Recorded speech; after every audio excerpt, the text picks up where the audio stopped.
启动了，什么启动了？啊，什么启动了？啊，什么启动了？寒假启动了啊！真是快乐的时光哈，寒假真是美好啊哈！啊，寒假可以做特别的事情，什么特别事？啊？什么特别的事？寒假可以做什么特别的事？睡觉，这么特别啊！感受寒流，哪个寒啊？韩国语的寒吗？哪一个寒啊？特别的事不是特别坏的事哦。哦，在寒假的时候要特训一下，可以吗？啊，我喜欢特训哈。虽然这个特训的时候很痛苦，可是每次再关的时候怎样？哇，就觉得我活着，原来我还活着，原来我还能呼吸哈，所以寒假一定要特训啊！我们有看到礼拜一啊，我刚刚会前祷告哈，有来的请不要举手啊，通通有来啊，感谢主哈，所以刚才我都看到千千万万哈，好，谢谢大家下个礼拜要相约哈，一样哦哈，我们要来先会前祷告，预备好我们自己啦哈，好，来，我怎么会觉得哈这个很压迫哈，会不会啊？因为我刚刚坐在那边觉得哇，这前面好压迫，你们这样会不会觉得被我压迫？对哈，好，太好了，来，打开我们的眼睛啊。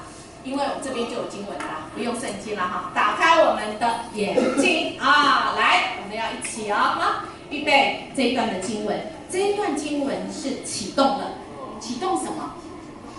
启动了成长的动力啊，不止启动寒假更是启动了我们成长的动力。那么这个动力是什么呢？我先预告，这动力有7个动力啊。好，我们预备哦，你来数一数哪7个啊？预备好了，我们一起来，请我们借着爱子的血得蒙救赎，过犯得以赦免，乃是照他丰盛的恩典。这恩典是神用诸般智慧、聪明，充充足足赏给我们的，都是照他自己所预定的美意，叫我们知道他旨意的奥秘。要照所安排的，在日期满足的时候，使天上地上一切所有的，都在基督里面同归于一。我们也在他里面得了基业。这原是那位随己意行做万事的，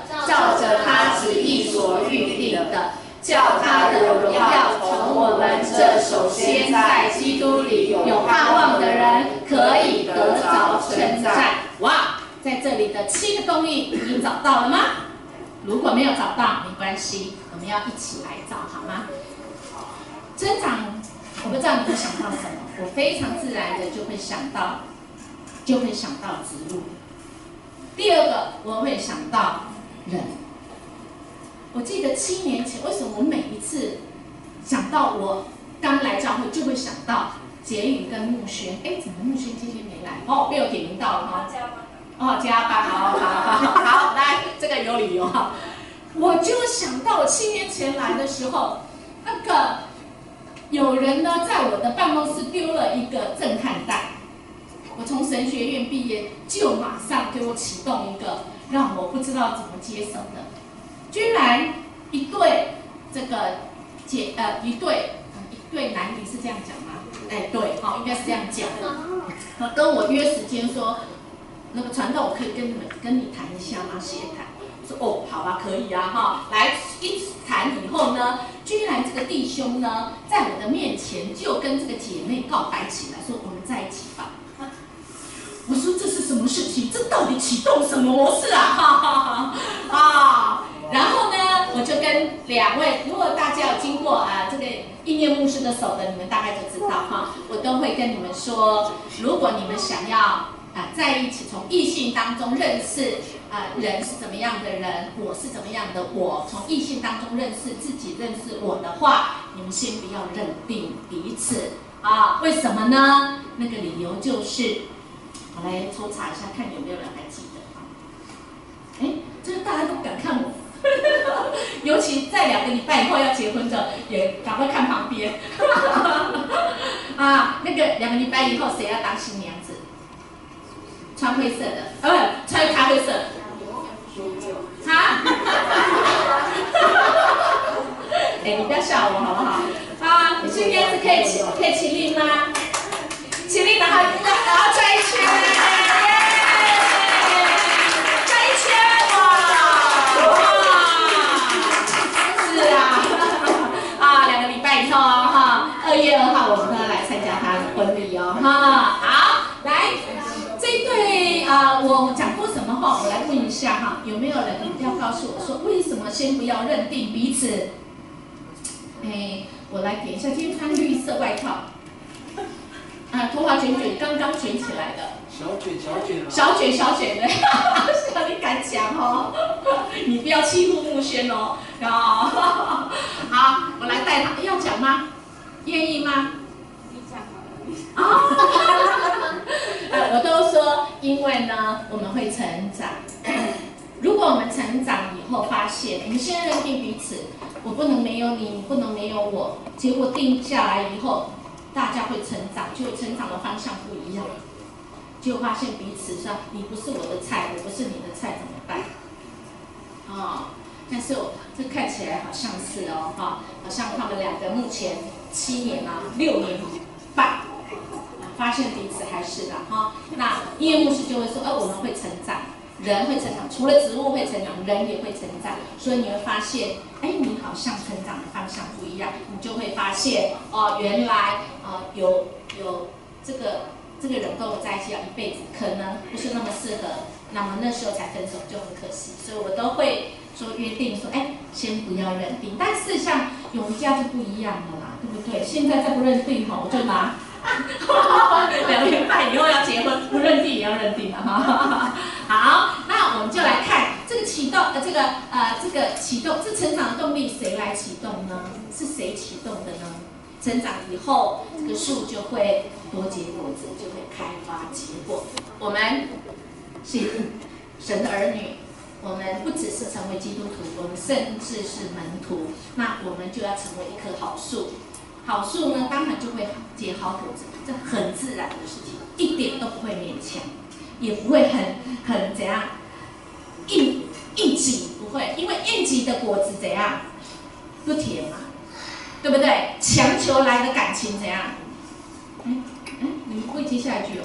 强求来的感情怎样？不好啊，谢谢哦。强求来的感情怎样？很涩嘛，哈。不是那个色哦，不是颜色的色哦，是那个青色的色嘛，苦涩的涩哈。好，所以我们要先从自己的生命要变成好的树。那么我们怎么样成为好的树呢？我有没有这个资质呢？有没有这个本质呢？可不可以成为好树的本质？有，上个礼拜有个牧师主任牧师就有说，来，你来就是你，我来。就是我，而这个是谁挑选的呢？我们今天也会做一个前情摘要。上个礼拜有牧师所讲的，我们今天会继续。我们来看，猜猜这是什么植物？它是不是好树？它会不会结好果子？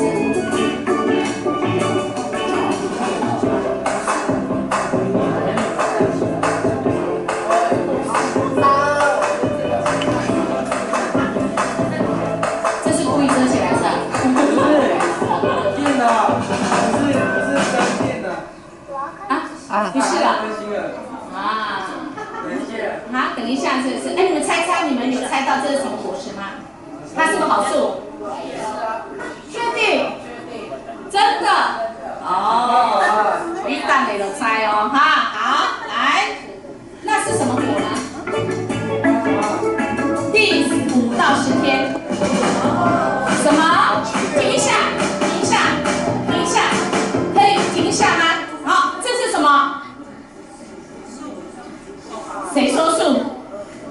我怎么会不知道是树啊？什么树啊？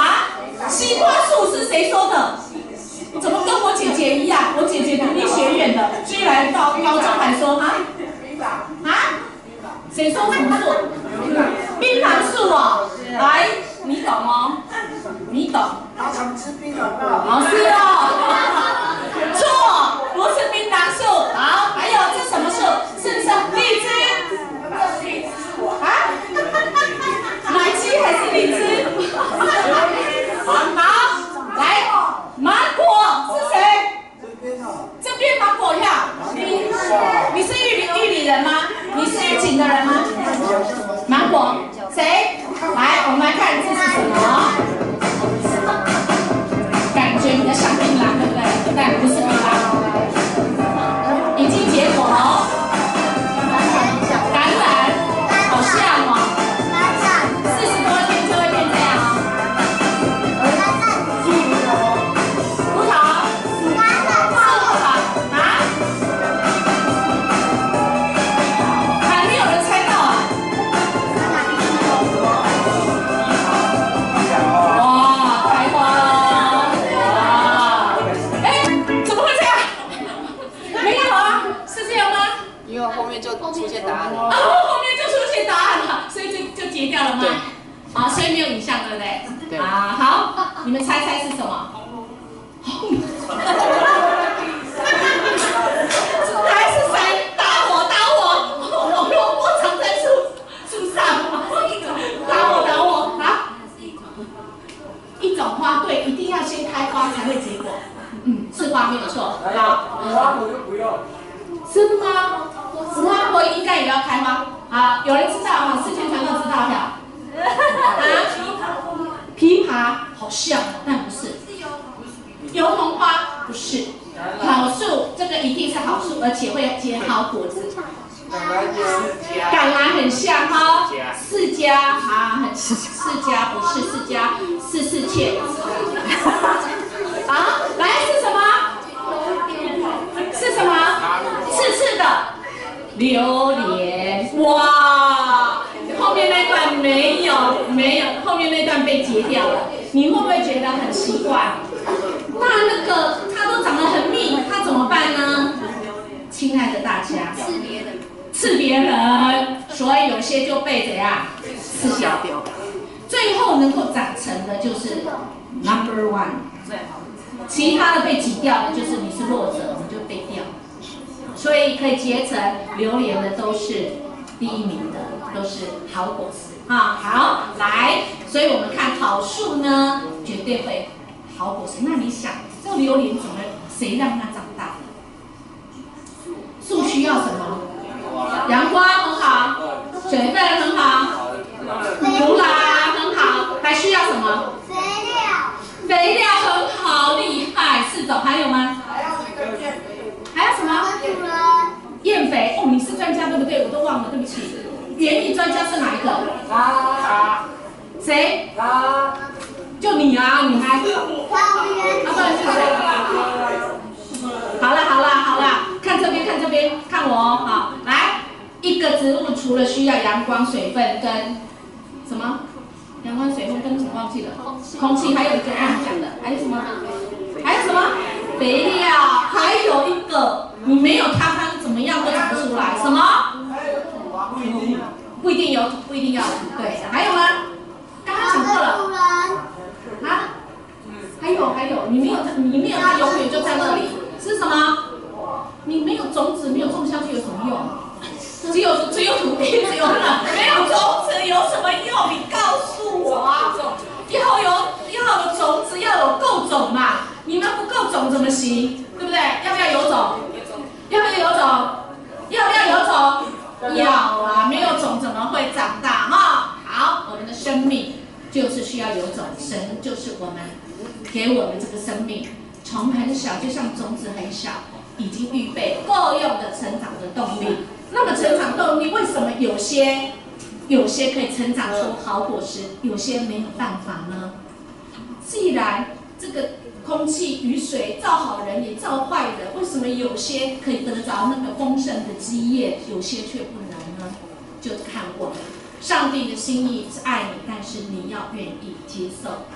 上帝的美意要我们人愿意去拿起这个钥匙，去开启这个基业的这个福气。好，那我们就来看。今天我们就来看教会，因为今天的这一篇是在以弗所的第1章啊。尤伯牧师在1月的时候就开始跟我们讲，这是以弗所，就是保罗写给以弗所的这个一封信。刚开始当然就是问安，然后呢，从上个礼拜开始到今天14节第3节到第14节，其实它就是一个什么颂赞，就是一个什么赞美。就像刚才敬拜团在这边赞美，就像刚才大家在赞美一样，那恩典之流流向我们每一个人。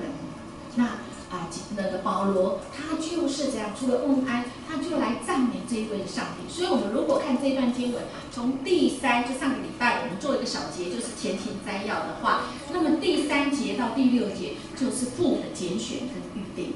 那么第7就是今天的经文，就是子的救赎跟基业。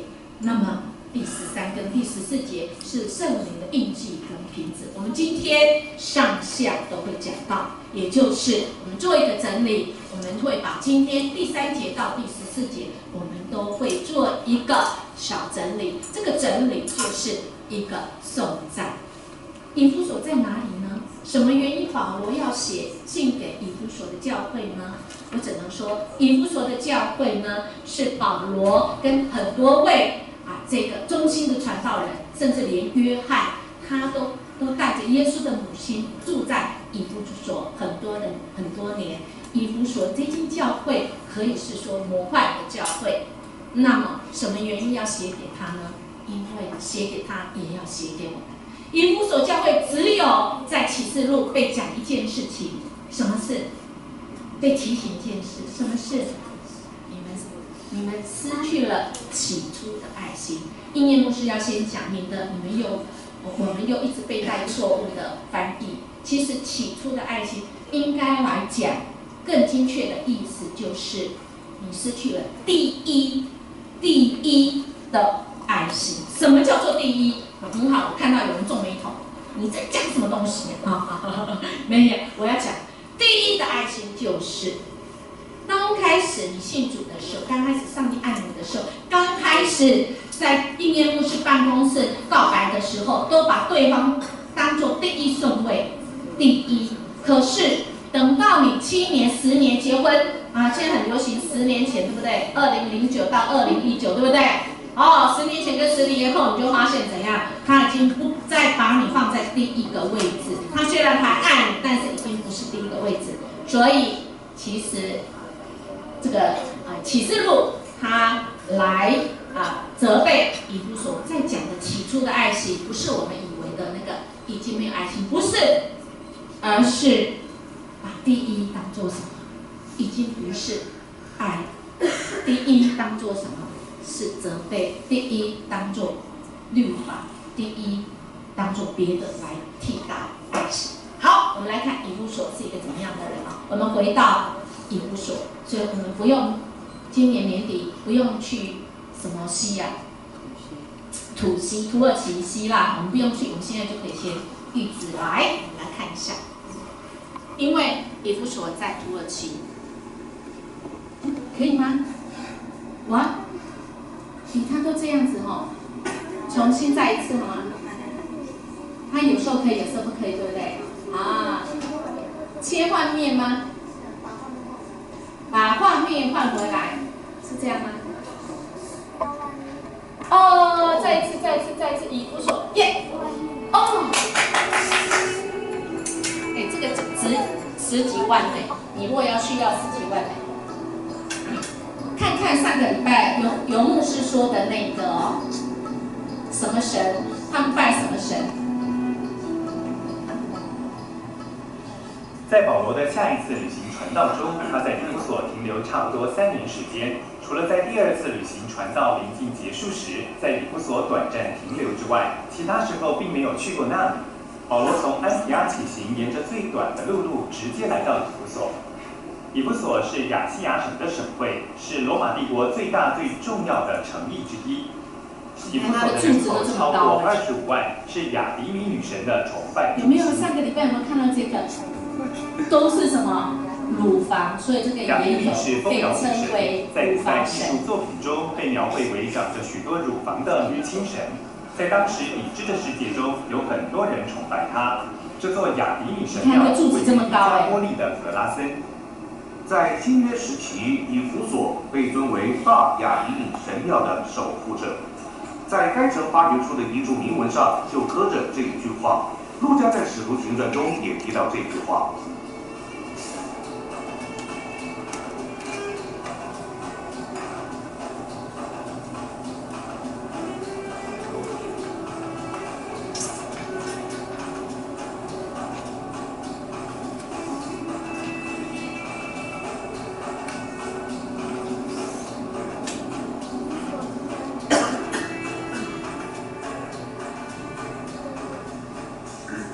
以弗所的雅迪米神庙现在只剩下这根立柱和一些地基。这座神庙规模极大，长度超过100米，宽度近50米。在神庙内部有100多根高16米的立柱。这座神庙被誉为古代世界的7大奇迹之一。在主祭坛的后面是一尊雅迪米像，《使徒行传》19章称之为从天上掉下来的像。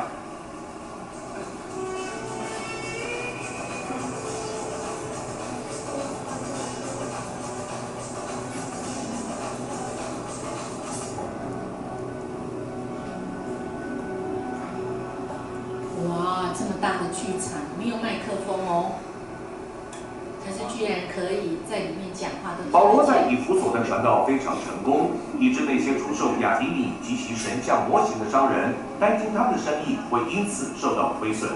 他们挑起骚乱，一大群愤怒的民众在以弗所的剧场这里聚集。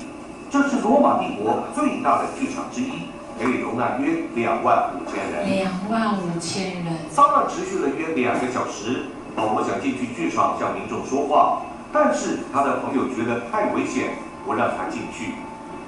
最后，骚乱和平结束，但是保罗之后可能在监里待了些时间。哇，我们看到以弗所这封信就是这个场景。好，那我们就来看那个保罗要对这一间模范的算是教会说话，说什么话，其实也跟我们现在我们是教会，我们是奉主的名的迦南教会，说什么话呢？如果把以弗所上个礼拜有牧师有讲到，前3章其实就是十字架的这个重，我们跟神的关系，所以1到3章是我们跟上帝的关系，4到6章是横的，我们跟他人的关系，跟人的关系。1到3章是里面动工的救恩，那么4到6会讲到我们要向外做成的这个救恩，就是活出来这个救恩。那么1到3呢是在教导，但是4到6要告诉我们的责任。1到3呢，我们是靠什么得救的呢？4到6告诉我们，我们得救是为了什么？1到3要讲到赦罪，我们称义成为算作无罪。4到6是我们的生活怎么样子成为圣洁，怎么样因信成圣。1到3章我们被释放，4到6章我们要起来回应，我们怎么样活出这个拯救之恩。1到3我们是遵从，我们颂赞，所以我们等一下这一段的经文就是颂赞。4到6我们怎么样来应用？1到3是上帝的主权，就是成长是上帝的主权。可是4到6呢，讲到我们人的责任。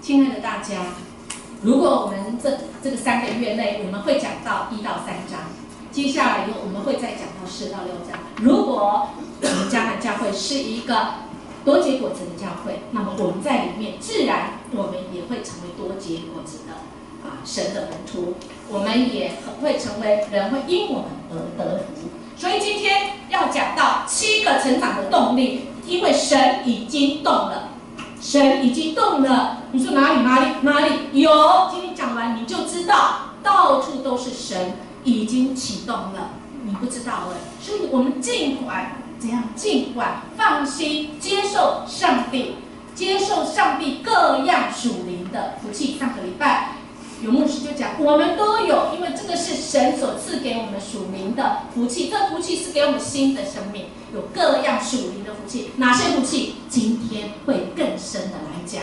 好，所以呢，这些赐福呢，就是用这些字，其实这些赐福是跟颂赞、跟给予、跟福气，其实都是同样源自于这个祝福这个字根，原意就是说好话。那我们这位神需要我们说好话吗？我们不说好话，他就不会成为好神吗？不，我们说跟对神说颂赞的话，是帮助我们对齐。今天我们就会讲到，帮助我们怎样？帮助我们可以怎样聚焦在神。那么今天呢，我们也会知道，我们颂赞神，我们就可以常常喜乐。哇，在主里，我们可以靠主来祷告。我们在任何的环境中，我们来感谢，才有办法来感谢，因为这是属神的属耶稣基督的人，他给我们的旨意。所以我们要常常来颂赞这位神。从以弗所，我们知道前半段就是今天的经文之前是来赞美神，可是下个礼拜有牧师就会再讲什么？下礼拜经文世界传道会讲，下礼拜开始就是祷告所以今天我们若按照这样有系统来学，我们就真知道我们原来活在这样子美好的里面。怎么样美好？刚才在讲话当中，你有没有看到那么美好？那颂赞、那个赐福，就是像什么？可不可以？我怎么样可以再倒回去呢？看到这样，颂赞就像什么？我倒回去可以吗？就从大道那边。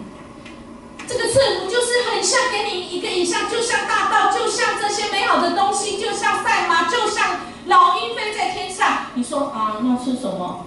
那是什么？等一下就会让你鸡皮疙瘩。这个赐福，神的赐福已经都在了，只是你可能没有感受到。我们呢，在神所赐福的当中，我们就是要来赞美神，因为神怎样透过圣父来拣选我们，圣子来救赎我们，还有更重要是他把圣灵放在我们里面当作印记。就是这一段的经文，我们先把它分成3段，等一下会把它变成怎样7个。注意一下哦，这里分成3段，等一下变成7个成长的动力。以弗所第1章的前面14节经文里面讲了15次什么？耶稣基督。你把试试看，经文你把它拿出来看看，如果没有放耶稣基督，顺不顺口？也是蛮顺的。那是怎么样？为什么一定要耶稣基督？对，一定要。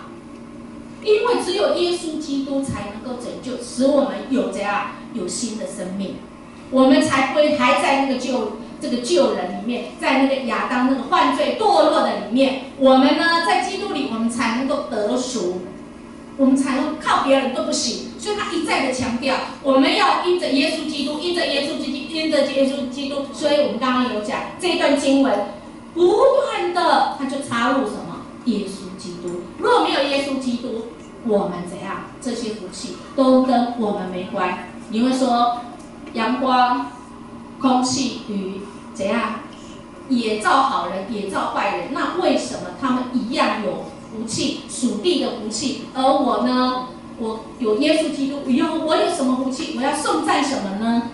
亲爱的弟兄姐妹，我们来看这个影片。你来领受神的赐福，你就不得不来颂赞神。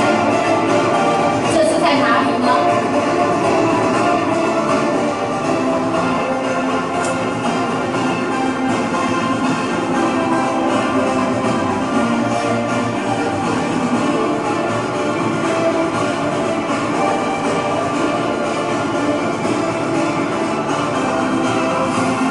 这是在哪里呢？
是，我们都在神的赐福当中，他早就启动，为你我，你还没出生，他已经为你预备这一切。可是我已经到50岁，在很多地方，我怎么突然这么诚实？说到我差点跌倒。对，我居然有那么多地，那让我感动的地方，我从来没有去过。还有那个音乐，那个音乐是做什么电影的哈？那个什么奇航，魔鬼奇航，那是什么？神鬼奇航，做那个什么哈利波特的，那是挪威的一个作曲家。这个都是神早就预备耶。我只能说，我不得不要来颂赞这位神。虽然过去神早就已经完成了拣选你跟我，但现在我们被收纳成神的儿女。你已经是神的儿女吗？如果你还没有受洗，你就还不是。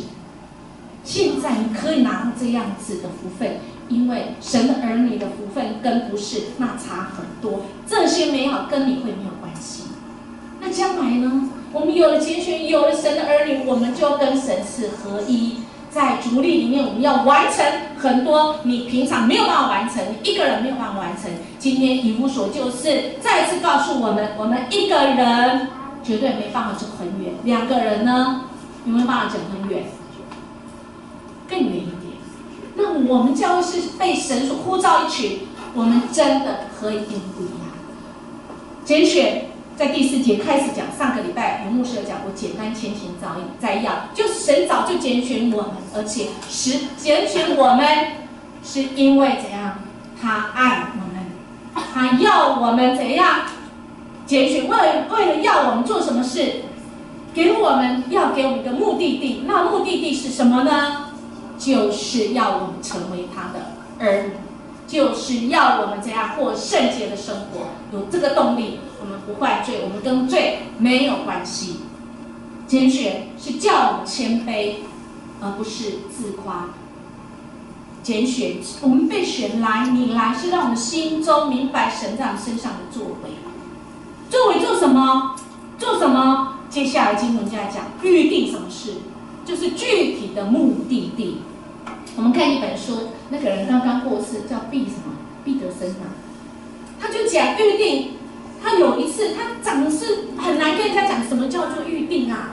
结果他们有一次去罗马的时候，他们正要登基的时候，那登基的门居然出现圣经的预定这个字，而这个登基门就是写的预定是什么意思？目的地。亲爱的弟兄姐妹，神拣选我们的目的地，目的是要做什么？除了使我们可以圣洁跟他一样，最重要的是他要我们有儿子的名分。预定更有界限，神不是乱，没有界限，没有。神就是说，这个恩典的界限，我预定你在这个恩典的界限，那么那些灾祸、那些恶者不能拿你怎么样。耶稣基督是教会的头，每一个人的头。那么我们一起的时候，我们聚集被呼召的一起，就是教会，我们就是神出手的果子，是神的开端，我们是榜样，这世界的榜样，我们更是一个记号。我们因着耶稣基督聚集在一起的一群人，叫做教会。我们被呼召出来的，我们叫做教会。要做什么？要赐福我们。要白白的赐福给我们，不是只是叫我们成为他儿子，叫我们成为他儿子做牛做马吗？以前的生小孩是为了要来做什么的？做工的是为了要来怎样打仗的呢？不是，我们的主让我们成为他的儿女是要来做什么？跟他可以连结，跟他一起来完成他的那美好的计划。他是头，我们各怎样跟他连结，是有机的连结，不是怎样。不是各自为政，没有。神透过我们跟他连接，他要赏赐给我们。赏赐跟恩典几乎是恩典的动词，也就是说，我们成为他的儿子，他要赐福给我们。怎么样的赐福？赏赐给我们是倾倒下来，让你无处躲逃、躲掉的，甚至你浸泡在他的这个恩典当中，井水满溢起来。上次音乐牧师有讲，恩典像什么？像你悠游在那大海里，你想躲都躲不掉，你全身都是恩典的水，那个水流啊，你浸泡在那里面啊。神是这样赐福给你，你感受不到没关系，他拣选你，他预定你，那个目的就是要让你成为儿子，而且他是要赏赐给你那个丰沛、不会止息的、充充足足的给你，给你什么？给你恩典，给你好处，给你怎样的好处？最大的好处就是耶稣基督他自己，他用怎样让你明白？他一定要你明白，他不要你不明不白。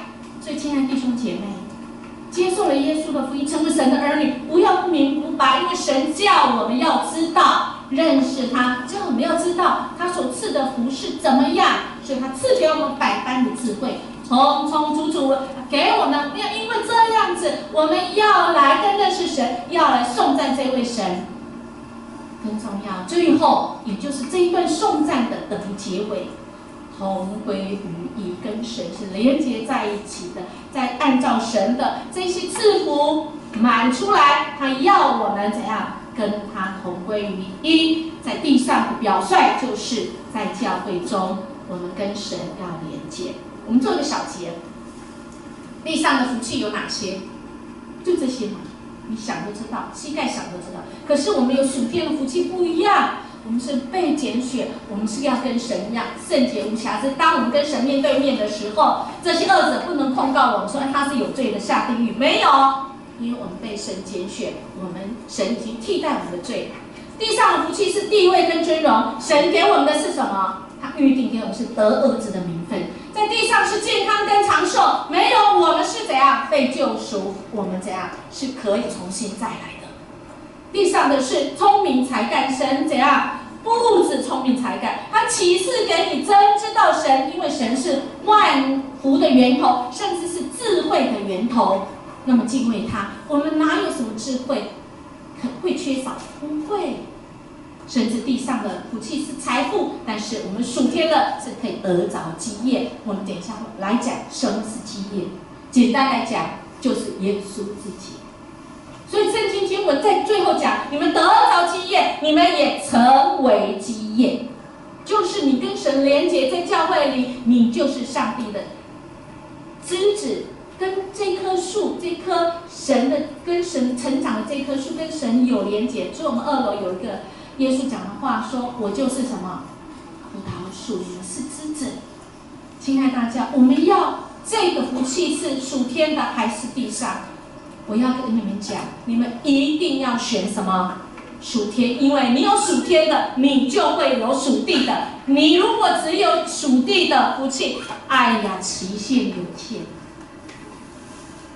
就这样就没了，什么都没有。所以，亲爱大家，因为我们都知道有这个聪明智慧，我们要选择那天上的福气。所以，这天上福气已经赏赐，已经给我们。你说啊，我来拢无感觉，因为你没有去拿来。圣经是一个呼召，呼召我们。呼召的意思是什么？来，你来，出来，怎样按照圣经去活出来？不只是看，看没有用，看的只是知识，那么对你还是跟你没关系。所以，这个上帝已经启动的这个成长的动力，你需要去活出来。被神呼召，你需要去活出来，按照这样去活出来，不然很可惜。你说啊，我怎么知道？我哪有什么儿子的？你跟我讲啊，我还是没人要啊。亲爱的大家，如果你接受了，那么圣灵就赐下，圣灵赐下就是一个印记。你说哪有？我都还没感觉有什么福气。牧师，你不是说我有了属天的福气，我地上一切也都会有吗？没有错，我没有骗你，已经有印记。什么是印记呢？以弗所那个时候啊，他们呢，我讲一下这印记，他们那个原文的意思就是说，他们在山上，以弗所那个城市，刚刚你看啊，哇，他们那个柱子都很高，对不对？他们如果要山上的树啊，他们跟那个砍伐的人就会到山上说，哎，这一片的树，这些的树我都要大的那个木头。那上去以后，我付了那个钱，请问我怎么知道说这些树是属谁的？他们会在那树上会怎样？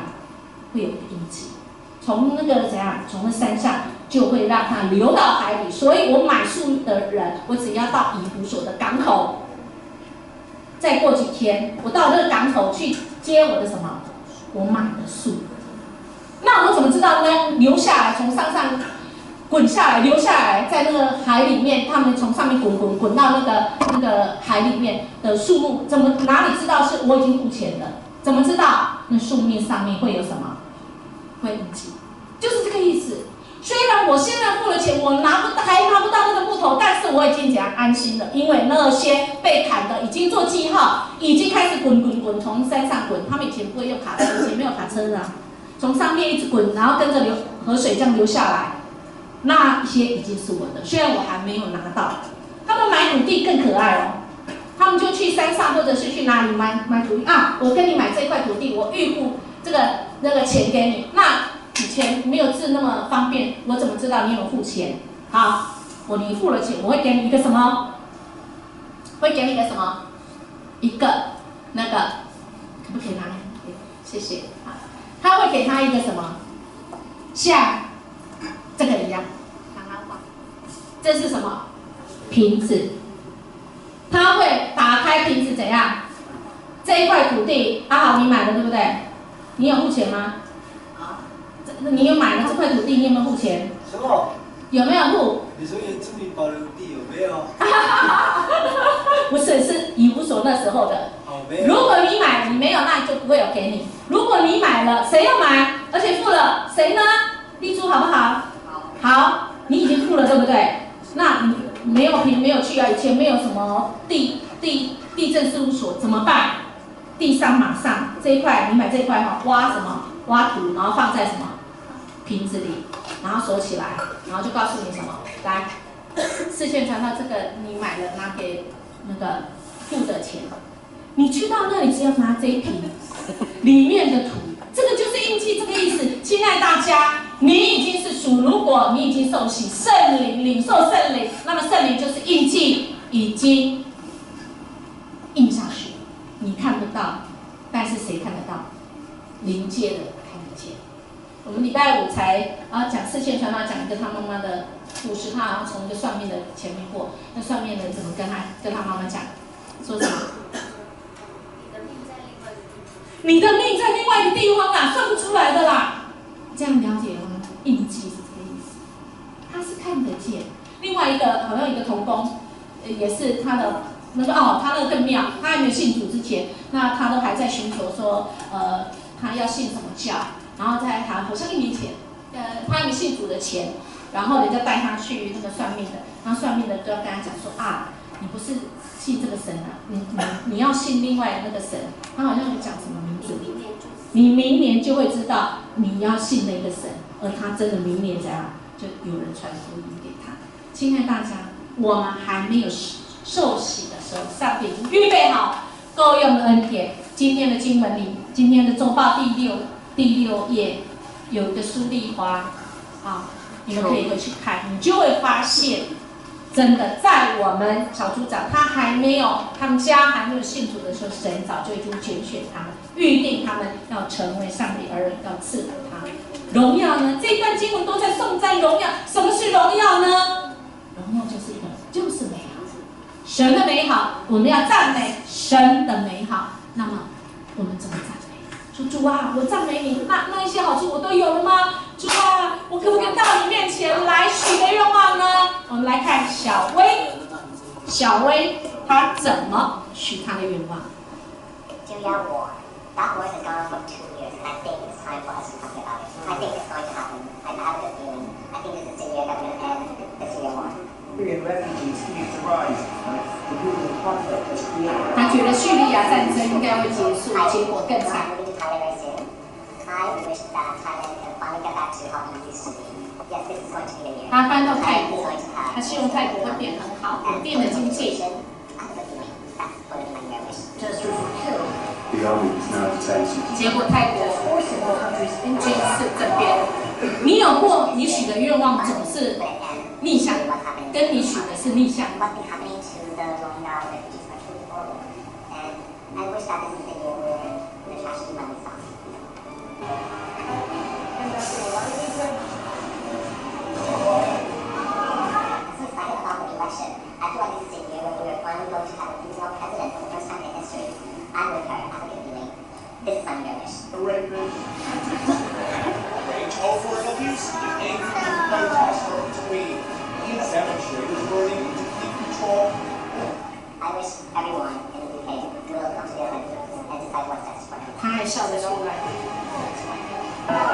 他希望英国更好，结果大家知道，现在英国要退 This 出 year, my dear wish is for the gay marriage law to finally be in practice in Taiwan. I wish that this year Israel can finally be married in Taiwan and be happy ever after. 台湾伟大的八万啊，就在越南。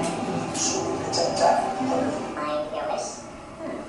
如果你经过这么多失望， I wish for this year. 你对新年的希望是什么呢？三条 You 线 know。what?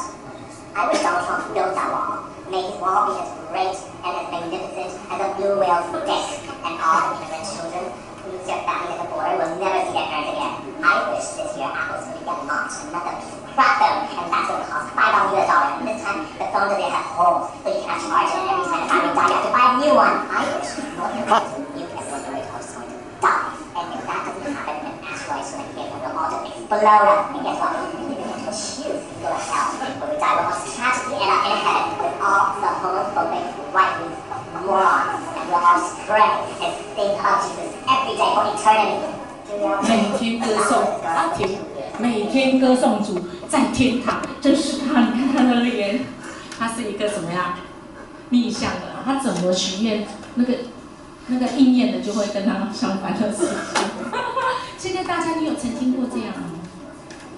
你总觉得人生怎么都不是跟叶牧师讲的一样，好像跟这小薇一样，他后来干脆逆向来许愿，好像这样还比较应验一点，比较准一点。不，千万不要，因为小薇没有信主，好不好？好不好？我们真的是像今天我们看的以弗所，我们一开始遇到什么事，每一天我们就颂赞上帝的美好。我们就是来赞美这位神，你可以按照今天这样的经文，你每天这样子来颂赞上帝，那么你的眼光真的就会不一样，你的人生也会不一样。什么是颂赞？什么是敬拜呢？哎呦，我真的是很喜欢那个毕德生，他讲了一个，哇，我心里好，觉得很安慰。他说颂赞，我永远都不知道什么叫敬拜。哎，我来找敬拜组长是谁？现在是嘉琪哦，是不是你？啊，君毅来，啊，顾君毅，啊，那修一，啊，修一，请问敬拜是什么？你讲一下敬拜。好了，让你摸摸下巴哈。还有谁也摸下巴的？请问敬拜要讲听得懂的，有谁想要讲吗？阿豪，你要讲对不对？啊？你要讲对不对？什么？敬拜是什么？我觉得你常常，你觉得敬拜以后，你都会觉得怎么样？哦，就是用心灵跟诚实敬拜上帝。无论你敬拜的方式是唱歌或者是弹奏乐器，但是如果你全意专注在与神的沟通，就会有圣灵充满爱。是那个结果会是这样，所以有人跟毕德生说，敬拜是什么呀？你已经讲出来了，是像阿豪讲这样。有没有人讲更听得懂的，让那个那个叫什么名字？只会他晓得叫啥？基正哦。基正哦，这样给基正听得懂的。什么是敬拜？啊，有举手呀？这什么时候不穿？现在穿。好，敬拜是什么？哎，你们看一下这个，你们猜一下敬拜是什么？啊？敬拜是什么？啊？讲对啦。你要讲吗，林彤？敬拜是什么？你猜。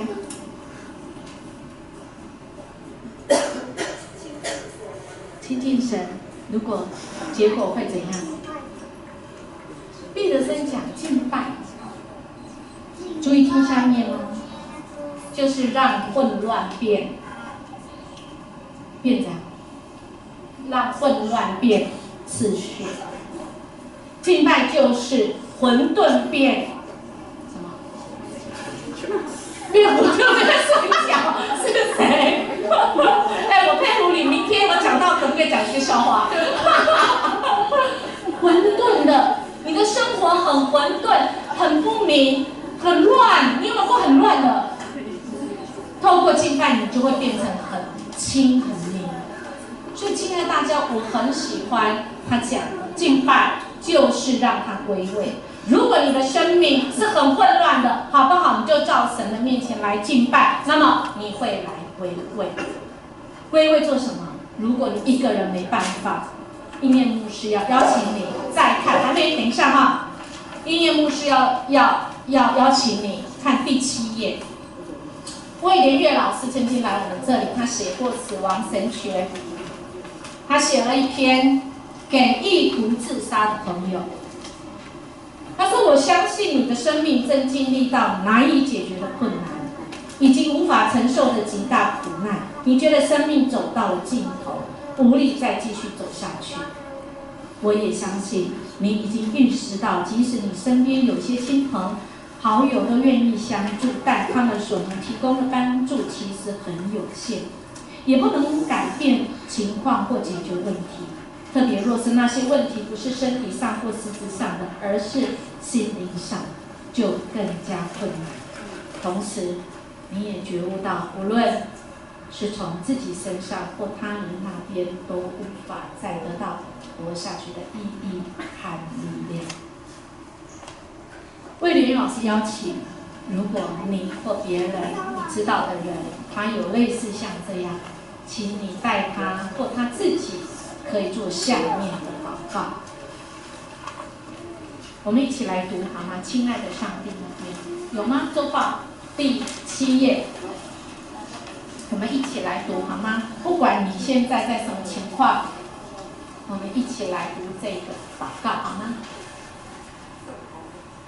预备咯，亲爱的上帝哦，一起，亲爱的上帝，恳求你来帮助我，赐给我活下去的力量与盼望，帮助我找到活着的意义，看到活下去的目标。我现在所面对的问题与苦难，恳求你们帮助我，也赐给我智慧，让我知道该如何去面对与解决。同时，也恳求你赐给我平安与力量，让我能走过这段艰难的时期。我过去不认识你，也做过很多不好的事，我在无知中得罪了你。恳求你赦免我过去的无知与罪恶过犯。我从现在开始，诚心的来信靠你，也要诚心地来认识你。恳求你来改变我，改变我的人生，改变我的遭遇，也恳求你帮助我的人生能有崭新的开始，引导我的人生走在正确的道路上。谢谢你垂听我的祷告，我在你面前这样祷告，是奉靠主耶稣圣名祈求，阿们。如果真的走不下去的人，你让他读这个祷告文，我相信他就不一样，因为他的生命从混乱要变成有秩序。最好你要带他到教会来，所以他上面有讲，请他带他到教会，或者是跟牧师可以来会面。如果他不是心理上，他是生活上的困境呢？他活不下去呢？你可以帮助他吗？可以吗？我们一起来看，如果有人他真的有需要，上帝已经爱他，给他成长的动力，但是那把钥匙，丰盛的钥匙，可以由主耶稣基督成为他的一切祝福源头的主的，他需要帮助，那么我们可以彼此来帮助吗？我们来看这个影片，做过的一些傻事。你会如果上厕所叫一个人去吗？还是你会陪同？跟着，所以是来讲的啦。我也是这样啊。他回家是要经过那个墙壁，家里有没有厕所要用袋子。里面骑着南京，但是我知道你一定品尝到了那种帮助你的喜乐，让我们1919车队将来在天上，即使没有脚踏车，我们有没有快乐在那里相会？我也想过分享大部分他们是因为这两个阿松跟阿伯是在1919帮助下已经13年，现在长大可以起来帮助更小的人。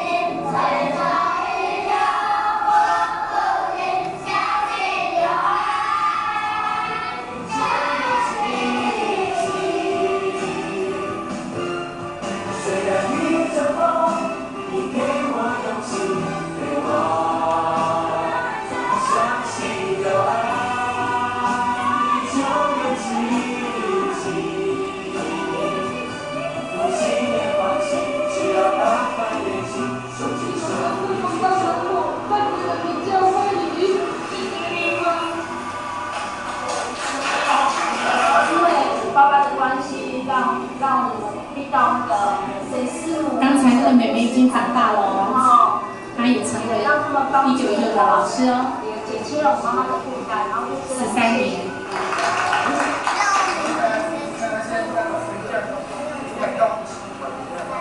一起做傻事，亲爱的大家，我们为主一起做傻事。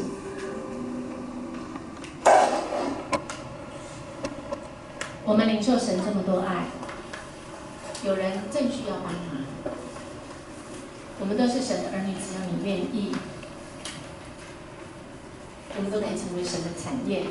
神的产业也就是我们的产业。神的女，我们可以凭神的旨意，我们可以来敬拜，我们可以使我们自己先归位，使我们使自己先稳定，使我们不混乱，使我们可以来尝到主恩的滋味，尝到神的荣耀，就是神的美好。我们可以为神来活。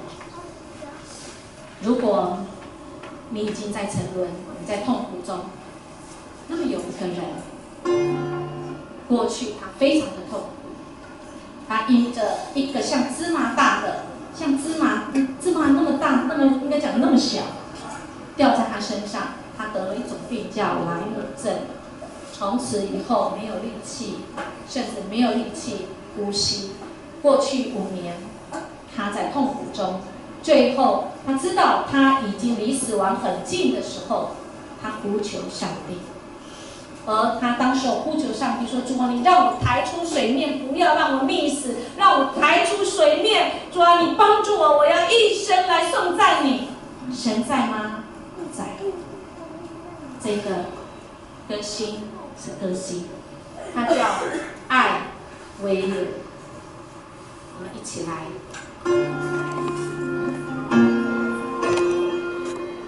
在他最痛苦的时候，神启示他这首歌。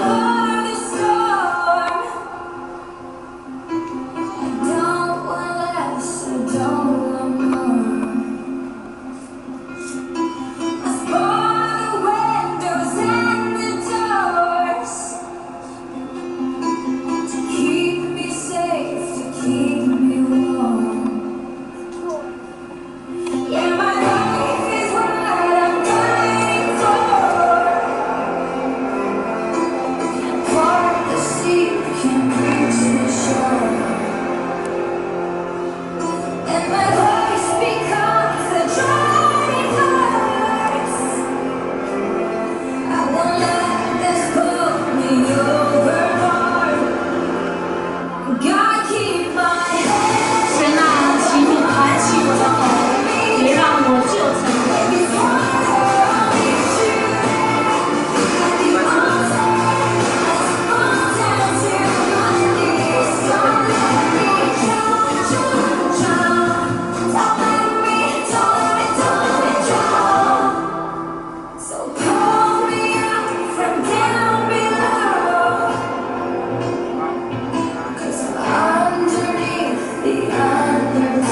没有神救不了，没有办法。如果我们有属天的福气，不管在地上或在天上，不管现在或将来，我们都是有盼望的，因为神已经拯救我们，我们是神的儿女，我们不会再沉沦，因为这是他的恩典，好不好？我们起立，我们一起要用这首歌，一起来回应神。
活过来，再次让我们知道，我们还活着，我们被主你在乎，我们被主你来呼唤我们的名，我们被主你来牵引着走。愿主耶稣基督拯救之恩临到凡是愿意接受主，愿天父上帝永远不改变的爱来爱每一位需要爱，每一位受伤，每一位在主里面。愿圣灵成为保惠师，成为印记，与我们同去到每这个社会的每一个角落，使我们有平安喜乐，使我们成为光，成为盐，从今时直到永永远远。阿们。